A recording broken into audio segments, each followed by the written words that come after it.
now did. Spread a little aloha around the world. Cause it's Breakfast with Bob. And Poncho Man, welcome everybody, our championship edition Breakfast with Bob from beautiful Four Seasons, Hualalai. My name is Bob Babbitt, brought to you by HOKA Fly Human Fly Master Spas, Precision Fuel and Hydration, Crush Your Race Nutrition, Deboer, and our Challenge Athletes Foundation, third place yesterday, world champion the year before. Please give it up for Laura Philipp.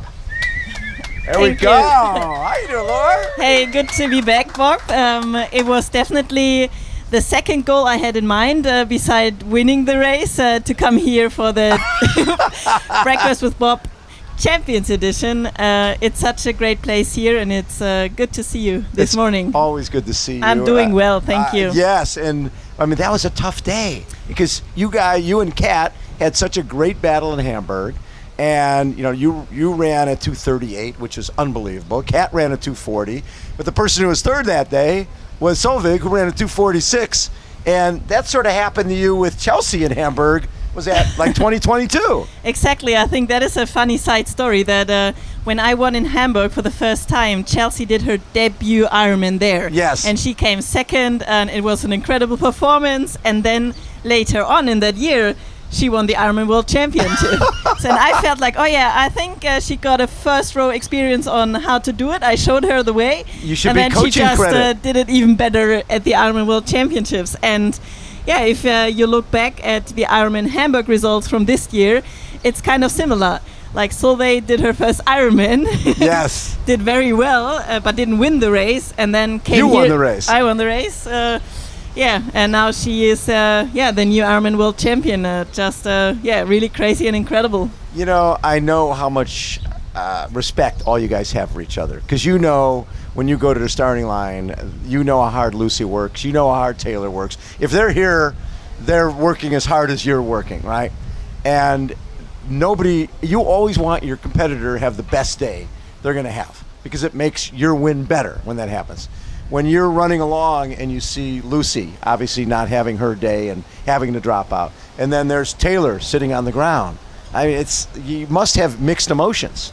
That is super tough and heartbreaking, to be honest, and definitely not the way how you want to claim a position further up. You know, I think that is probably not the way how Solveig wanted to win, or right. Any of us on the podium wanted to get our spots. You really want to get there because you showed your best performance. But right. At the end, I guess I showed my best performance that I had on the day. And seeing Lucy and Taylor, like two of the strongest athletes that we have in this sport, melt down so badly it was really tough. And I feel very sorry. But I think that is also part of racing, right? Like, I felt early on that my limits are probably a bit lower on that day that I was hoping for. So you need to adapt and kind of really get that feeling in your body on how far can I push to make it to the finish line. And I think that became my mantra pretty early on, that I felt, okay, I don't feel like I have a magical day and I need to be really careful that I see that finish line. And in the first moment you think it's just you having a bad day, and I was hoping that maybe my competitors also feel that it's a tough day, and seeing what happened later on in the race is like a confirmation on, okay, this was actually a really tough day for everyone. So that kind of helped me to feel a little bit better about myself as well. Because, I trained hard. We all did. And we had high hopes, I guess. But it's about what you can do on the day. And sometimes you have an amazing day. And sometimes you need to deal with what you got and make the best out of it. And I think that's what I did. And that's what I'm proud of. And, it's amazing to stand on the World Championship podium again. With two incredible, fast and strong ladies. Well, and I think the theme for this year was resilience. And when you think about it, here you are off the bike with Kat. And you guys have had a lot of battles this year, right? And so you guys are running, and then Kat's getting away. So now there's three, and now Kat's in fourth, and you're in fifth. And I'm sure you're thinking, you know what, fifth place. I'm not going to be on the podium. This is going to be really tough. But it's after doing this race so many times, you've been here a number of times, you know you never know. Yeah. First of all, I wish I could have given Kat a better battle on the run. I mean, I kind of tried at the beginning, but then I felt like, okay, maybe it's smarter to pace myself on how I actually feel. Right. And for a long time I thought I would maybe come in as fifth, and I was trying to find peace with that in my mind, you know, because that was the best I could do, and there's not much more you can ask for.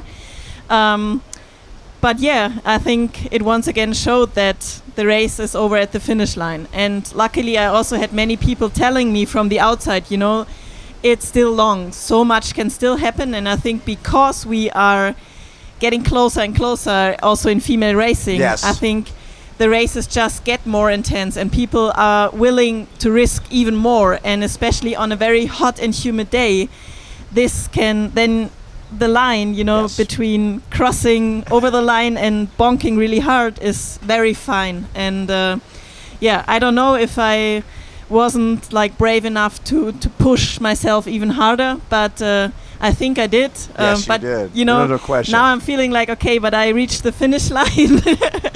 Others maybe push themselves harder, but yeah, you never know. Like every Ironman race, and especially here with those conditions, is a test, is a something where you take away so many things and you learn so much about yourself, about just how you behave when it gets difficult. And I think that those are very strong learning lessons that you take away with you forever. Yeah, and so Ironman World Championships, 2 fourth places, 2 third places, and a win.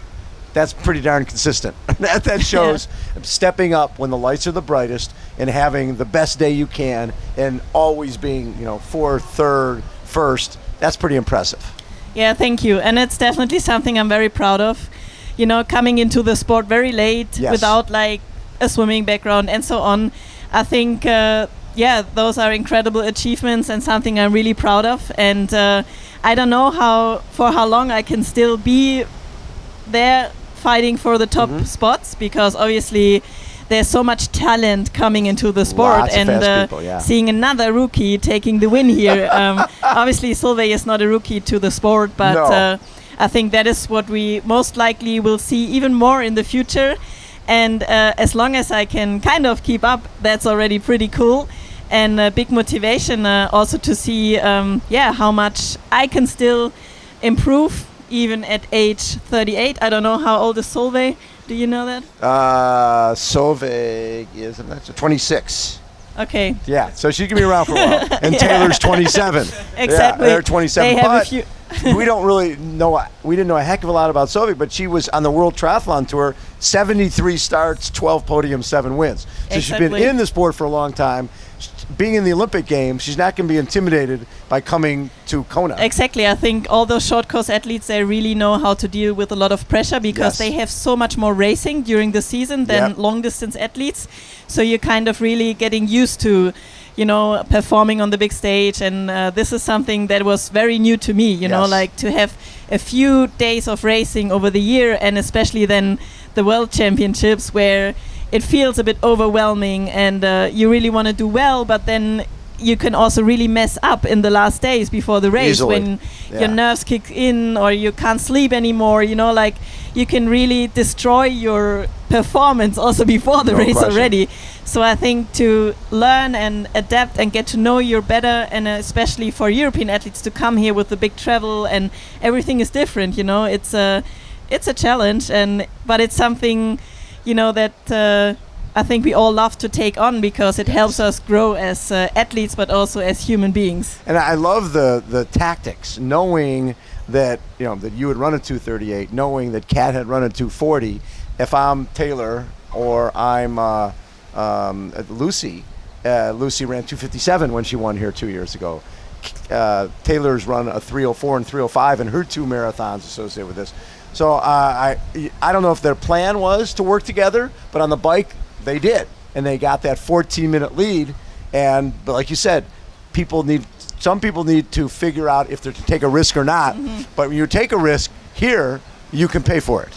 Absolutely, and I think maybe they felt great on the bike, and so Yes. that's a tricky part. Maybe your body is not telling you on the bike that this is too much, right? Yes. But then when you jump off the bike, all of a sudden you maybe feel like, oh, okay, I have way more heavy legs than I was hoping for, Yes. and Ali drive is way hotter than I was hoping for. Yes.